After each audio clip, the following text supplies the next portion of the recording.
কাছে আসে না। এই কাট করে দাও, এই কাট করে দাও।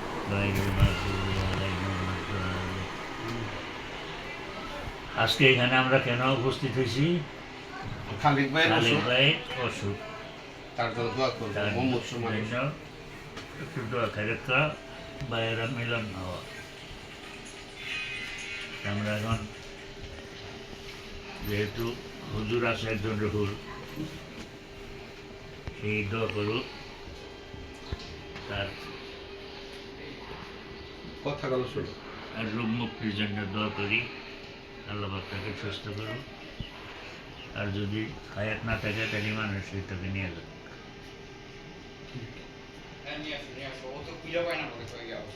একটু কইরে দোয়া করো। আমাদের উদ্দেশ্যে কও কিছু, আমরা কিভাবে চলবো করবো।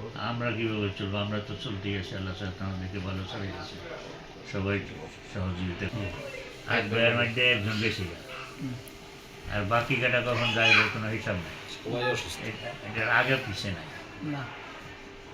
আসার সিরিয়াল আছে কিন্তু যাওয়ার কোনো সিরিয়াল নেই। যে সবার ছোট সে আগে যেতে পারে গা, যে সবার বড় সেও যেতে পারে। কাজেই আমরা যে 8 ভাইয়ের মধ্যে 7 ভাই আছি, এই 7 ভাইয়ের ভিতরে যেন কোনো মনোমালিন্য না থাকে। সবাই আমরা জমি জমা পৃথক করে নিয়ে গেছি, আমাদের তো মনোমালিন্য থাকার কোনো কথা না। এরপরও যদি কোনো দুঃখ থেকে থাকে তাহলে জানাই দিয়ে সেটা সংশোধন করা যেতে পারে। কারোর মনে যদি কোনো দুঃখ থেকে থাকে সবাই সবাইকে মাফ করে দিয়ে আমরা সুখে শান্তিতে আল্লাহর রাস্তায় জীবনযাপন করি। আর যতদিন নেক আল্লাহ হায়াত দিছে, নেক আমল করার তৌফিক দান। আসসালামু আলাইকুম। ওয়ালাইকুম আসসালাম। এই যে খালেক ভাই বমর্ষ, আমরা দূর দূরান্ত থেকে বিচ্ছিন্নভাবে ছিলাম, সবাই আজকে আসছি। তো বড় ভাই আমাদের মুরব্বী, এখনো মাথার উপর আশীর্বাদের ছায়া হিসাবে আল্লাহর রহমত যে বড় ভাই আমাদের মাঝে আছেন, ভাবি আমাদের মাঝে এখন বেঁচে আছেন। আমাদের আরেক বড় ভাই আবুল কাশেম, উনি মারা গেছেন, তার জন্য আমরা আজকে দোয়া করব। আমার বাবা মা মারা গেছেন, তার জন্য দোয়া করব।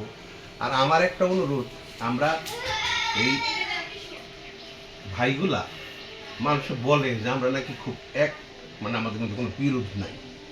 তা আমার একটা স্বপ্ন যে আজকে যেমনি আমরা মন খুলে একত্র হয়েছি, আমরা যেন যতদিন বাঁচি, আজকে কে কতদিন পারবো বারে অসুস্থ, রশিদ কাঁপতেছে, বড় ভাই কোন দিন জায়গা ঠিক নাই। হ্যাঁ, আমার নিজের ওষুধ সজীব, ওই তার অসুখ লাগিয়ে গেছে।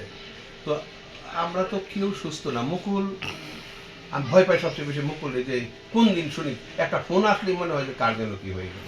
তো আজকে এই অবস্থায় খালেক ভাইয়ের তো কথা বলা বন্ধ হয়ে গেছে, খাইতে পারে না, আল্লাহ তাকে নিয়েই গেছে, খালি কোনো রকম জান্ডা পৃথিবীতে আছে। তার জন্য ওই বড় ভাই যেটা বললো সেটাই, আল্লাহ যেন তাকে যতদিন রাখে একটু আরামে যাতে যায়, একটু আরাম যেন পায়। আর যদি হায়াত শেষ হয়ে যায় থাকে, তাহলে আল্লাহ যেন তাকে ইমানের সাথে নিয়ে যায়। আর আমি আমার দিক থেকে আমার ভাইদের প্রতি যদি আমার কোনো ক্রোধ বা কষ্ট থাকে, আমি মাফ করে দিলাম। আর আমি আপনাদের কাছে, আমার বড় ভাইয়ের কাছে, আমার ছোট ভাই আছে, ভাই বাবুদের কাছে, ভাতিজার কাছে, যারা যেখানে উপস্থিত প্রত্যেকের আছে, যারা অনুপস্থিত তাদের কাছেও আমি মাপ চাই। জানি না কয়দিন বাঁচবো, আপনারা আমার মাফ করে দিন। কিছু করলে এটা